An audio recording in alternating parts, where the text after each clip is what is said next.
Everybody asking how we doing, say we good. Don't need no one to tell me how to live just like they would. It ain't their business, but they in it, I don't know why. Revolved around my life. Assalamualaikum warahmatullahi wabarakatuh. Perkenalkan, nama saya Alfia Musliana Aurani dari 10 akuntansi 3. Di sini saya akan menjelaskan materi IPAS tentang bentuk interaksi ruang dan kerjasama antar negara. Bentuk interaksi ruang melibatkan pergerakan manusia berupa barang serta gagasan atau ide. Seperti menggaris adalah bentuk interaksi antar ruang yang mengkombinasikan pergerakan dan satu wilayah ke wilayah lain dengan tujuan tertentu. Jenis imigrasi ada 8, yaitu 1. Imigrasi, yaitu mobilitas orang dari luar negeri ke dalam negeri. 2. Emigrasi, dia itu mobilitas orang dari dalam negeri ke luar negeri. 3. Urbanisasi, yaitu mobilitas penduduk dari desa ke kota yang bersifat permanen. 4. Ruralisasi, yaitu mobilitas pendudukan dari kota kembali ke desa. 5. Transmigrasi, yaitu mobilitas penduduk antar pulau dalam suatu negara yang bersifat menetap. 6. Evakuasi, yaitu mobilitas penduduk karena adanya bencana alam atau masalah keamanan lainnya di suatu wilayah. 7. Sirkulasi, yaitu mobilitas penduduk yang bersifat sementara untuk keperluan pekerja atau keperluan lain yang harus menginap di tempat tujuan. 8. Komoditasi, yaitu mobilitas penduduk dari desa ke kota yang bersifat tidak permanen pada hari yang sama. Bentuk interaksi keruangan yang lain, yaitu komunikasi. Komunikasi merupakan bentuk interaksi antar ruang yang melibatkan pertukaran ide atau gagasan balik secara langsung maupun tidak langsung. Contoh pertukaran informasi di antaranya adalah siaran TV. Siaran TV menyiarkan kejadian-kejadian aktual di suatu wilayah. Streaming sebagai platform di streaming di dunia internet memudahkan seseorang untuk menyaksikan kejadian-kejadian di berbagai belahan dunia. Website merupakan jenjang dunia maya yang saling berhubungan di dunia internet melalui mesin pencernaan, yaitu marketing dan marketplace. Marketplace merupakan tempat terbentuknya penjualan dan pembelian di dunia maya. Bentuk interaksi keruangan yang lain adalah transportasi. Transportasi adalah bentuk interaksi keruangan dalam pergerakan barang dan jasa dari daerah satu ke daerah lain, seperti perdagangan internasional, ekspor dan impor, pengiriman, kombinasi perdagangan melalui transportasi laut, darat, dan udara dari satu daerah ke daerah lain.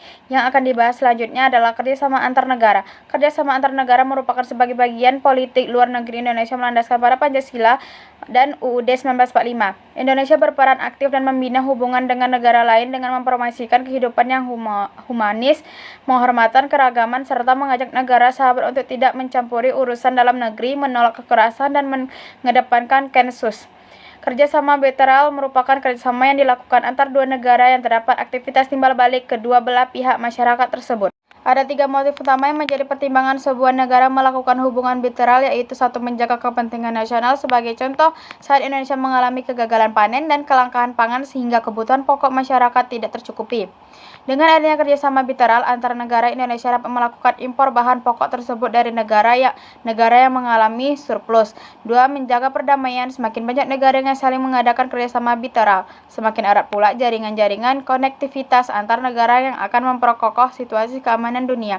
Kesejahteraan ekonomi. Kerjasama akan mengadakan manfaat secara ekonomi melalui perdagangan ekspor, impor, dan manfaat ekonomi lainnya. Contohnya donasi bagi negara miskin, pinjaman, dan hibah.